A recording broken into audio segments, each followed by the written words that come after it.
Today I'll be showing you how to pitch from the stretch and the windup. First we'll be doing a four-seam fastball. This is how you grip it, four seams.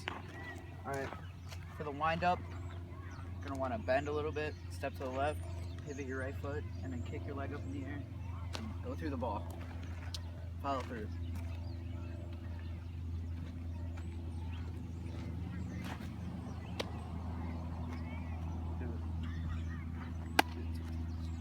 Alright, another time.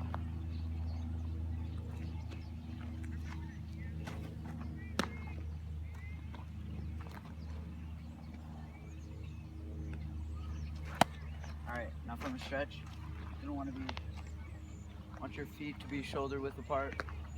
Step, and then slide step.